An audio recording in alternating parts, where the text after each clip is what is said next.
Since I had a few people asking, and because I know the notation I used was a little confusing, I wanted to make a quick, very slapdash, low production video showing how to do the caribou stitch. I'll do a better one later on, but I figured for this group you guys wouldn't mind if it was kind of just thrown together. It's a pretty simple stitch. It's just a variation on finish 2 plus 2. So let me, I guess, walk you through it. The first thing is the connection stitch. I know a lot of people were thrown off because I wrote down HXL. I guess just ignore that for right now. It's an F1B1. When I was going through and looking at connection stitches, and I did the big post I have, there's a bunch of pictures, and there's a lot of different ways to connect stitches. I really didn't think that F1B1 is a great way to write down what's going on, because most connection stitches start, the next loop over. So like here, this is the next loop you'd be working with, and then however they're written indicates what's going on forward. Well, F1B1 goes backwards, and if you were to write F1B1 and interpret like going in this and then out the second one, that seems like the literal translation of that, but anyhow, I digress. And F1B1, of course, is going, so this is the old stitch that or the old connection loop off of the last stitch.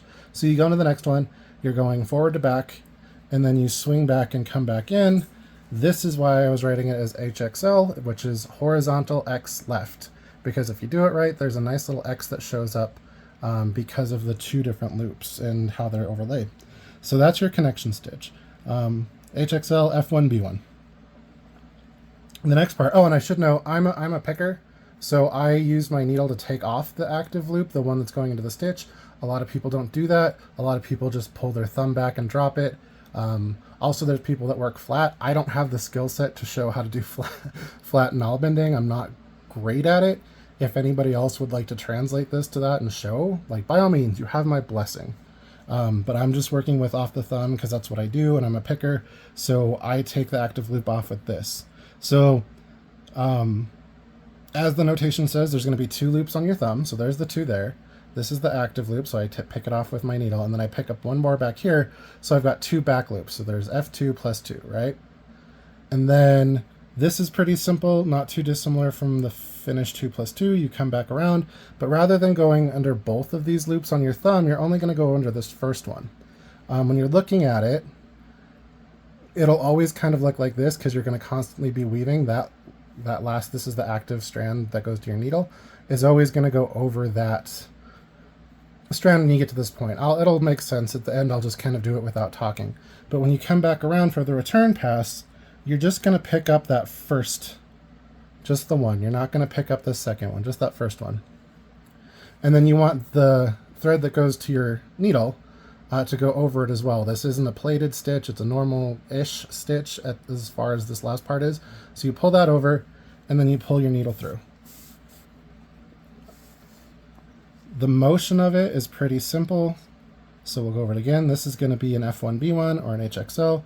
You take your next stitch, you're going front to back to front in the old one. There's my nice little X.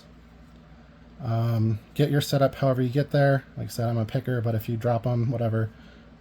2 on my thumb, 2 behind my thumb, come back around, pick up just the one. I do this little wrap like this. It's how I do plated stitches too. If you're really good with your hands, you won't have to do that. You could just stab where you need to, but I kind of like it because it reminds me as I'm doing stitches that this is not like a normal, just all straight through the thumb loops. A muscle memory is kind of tricky like that. So for me, doing that kind of makes it deliberate enough where I'm not missing anything.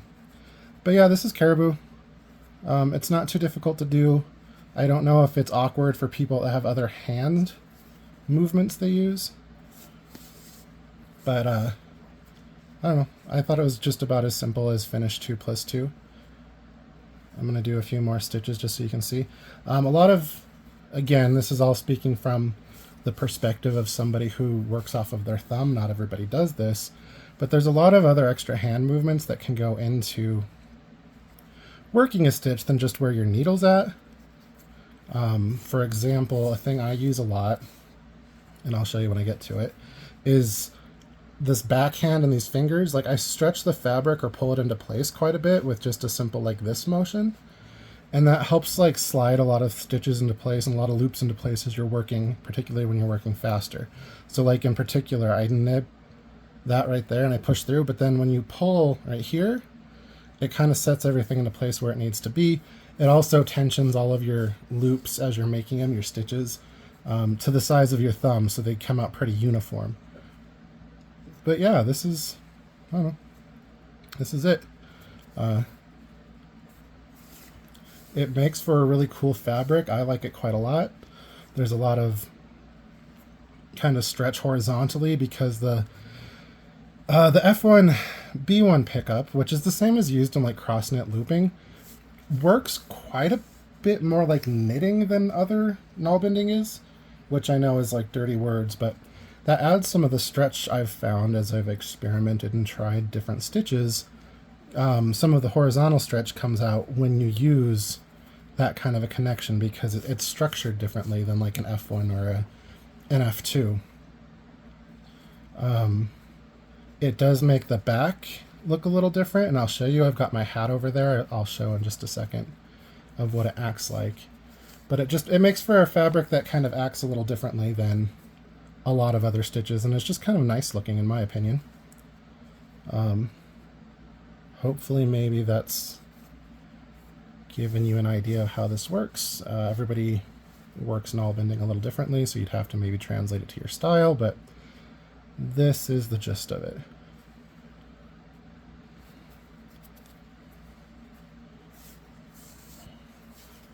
And you know, there's the fabric. If you turn it sideways, right there you can see the little caribou tracks that I was referring to. When it's stretched out, they show off a little more. This lighting's not super, well, there you go. But that's why I was calling it caribou, because it looks like little caribou tracks. That's, you know, that's that. This is the hat that I finished. It's huge, but you can kind of see the stretch on it, especially over like a head compared to a lot of other stitches. And then I'll show you the inside real quick, because this is what I mean about it. Almost looks like some kinds of knitting. These look almost like pearl bumps. Not that, you know, you have to strive for things that look like knitting, but it was kind of funny to me to see a thing that looked very familiar. That's the inside. There's my sloppy joins because of some cheap acrylic yarn. But yeah, that's the caribou stitch.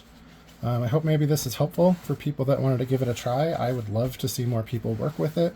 If you work with it in thinner weight yarns, it gets even more elastic, but that's the gist of it.